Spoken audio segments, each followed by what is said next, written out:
এই ধরনের বিপ্লবের পরে যেটা হয় স্বাভাবিকভাবেই সরকারি চাকরি থেকে শুরু করে সচিবালয় বিভিন্ন জায়গায় প্রয়োজনে রাতারাতি আপনার কয়েক হাজার মানুষকে স্যাক করা, তাদেরকে চাকরিচ্যুত করা।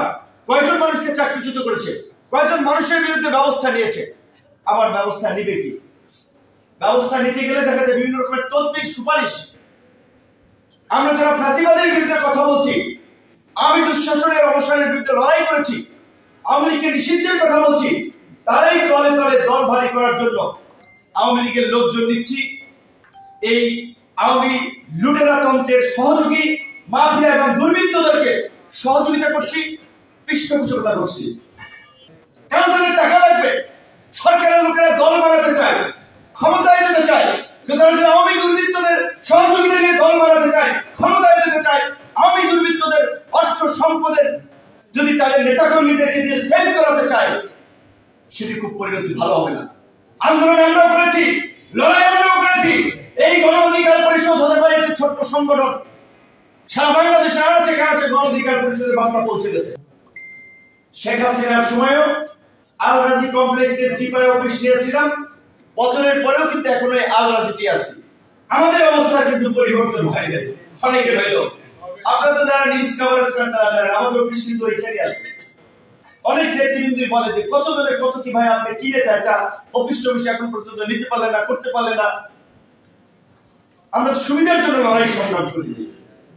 গণ অধিকার পরিষদ পরিষ্কার ভাবেই বলছে যে বাংলাদেশে একটা নতুন ধারা রাজনীতি সূচনা করতে চায়। আজকে যে রাষ্ট্র সংস্কারের আওয়াজগুলো জোরে উঠছে, 2021 সালে গণ অধিকার পরিষদের ঘোষণাপত্রে আমরা বলেছিলাম একই ব্যক্তি দলীয় প্রধান এবং সরকার প্রধান থাকবে না। কারণ দলীয় প্রধান দলকে রিপ্রেজেন্ট করে, সরকার প্রধান সারা দেশের সব দলের কাজেই সে যদি সরকার প্রধান হয় তার দলীয় ছোট পদ ছেড়ে দেওয়া উচিত। একই ব্যক্তি দুইবারের বেশি প্রধানমন্ত্রী থাকতে পারবে না। এই সংস্কার কমিশনকে ধন্যবাদ জানাই, তারা বিবেচনা করেছে। এই প্রস্তাব আমরা দিয়েছিলাম।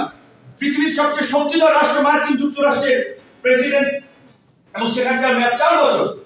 বাংলাদেশে এই যে ক্ষমতায় যে লঙ্কায় সেই হয় রাবণ, ক্ষমতাকে কুক্ষিগত করা কে না চেষ্টা করেছে বলেন? কোন সরকার ক্ষমতায় থাকতে ক্ষমতাকে দখল করার জন্য, পাকাপোক্ত করার জন্য, স্থায়ী করার জন্য চেষ্টা করেনি? এইবার এই যে যারা আন্দোলন করেছেন সবাই যার যার ধান্দা নিয়ে ব্যস্ত আছেন। আওয়ামী লীগকে নিষিদ্ধ করার প্রশ্নে কোন রাজনৈতিক দলের ছাত্র নেতৃবৃন্দের আমরা শক্ত অবস্থান দেখতে পাচ্ছি না। আওয়ামী লীগ নিষিদ্ধ করার দাবিতে কয়েকটা কর্মসূচি করেছে কোন দল, কোন ছাত্র সংগঠনের আন্দোলনকারীরা ধারাবাহিকভাবে কর্মসূচি চালানোর দরকার ছিল। কিন্তু আমি বুঝতেছি না কেন তারা আওয়ামী লীগের প্রশ্নে আসলে একটা সুবিধাবাদী অবস্থানে নিচ্ছে, মানে গাছাড়া ভাব। আওয়ামী লীগ যদি সুযোগ পায় কাউকে কিন্তু ছাড়বে না, কাউকে ছাড়বে না। আওয়ামী লীগকে কামব্যাক করার জন্য ন্যাশনাল ইন্টারন্যাশনাল অনেক ধরনের এজেন্ট এখানে কাজ করবে, ফান্ড করবে।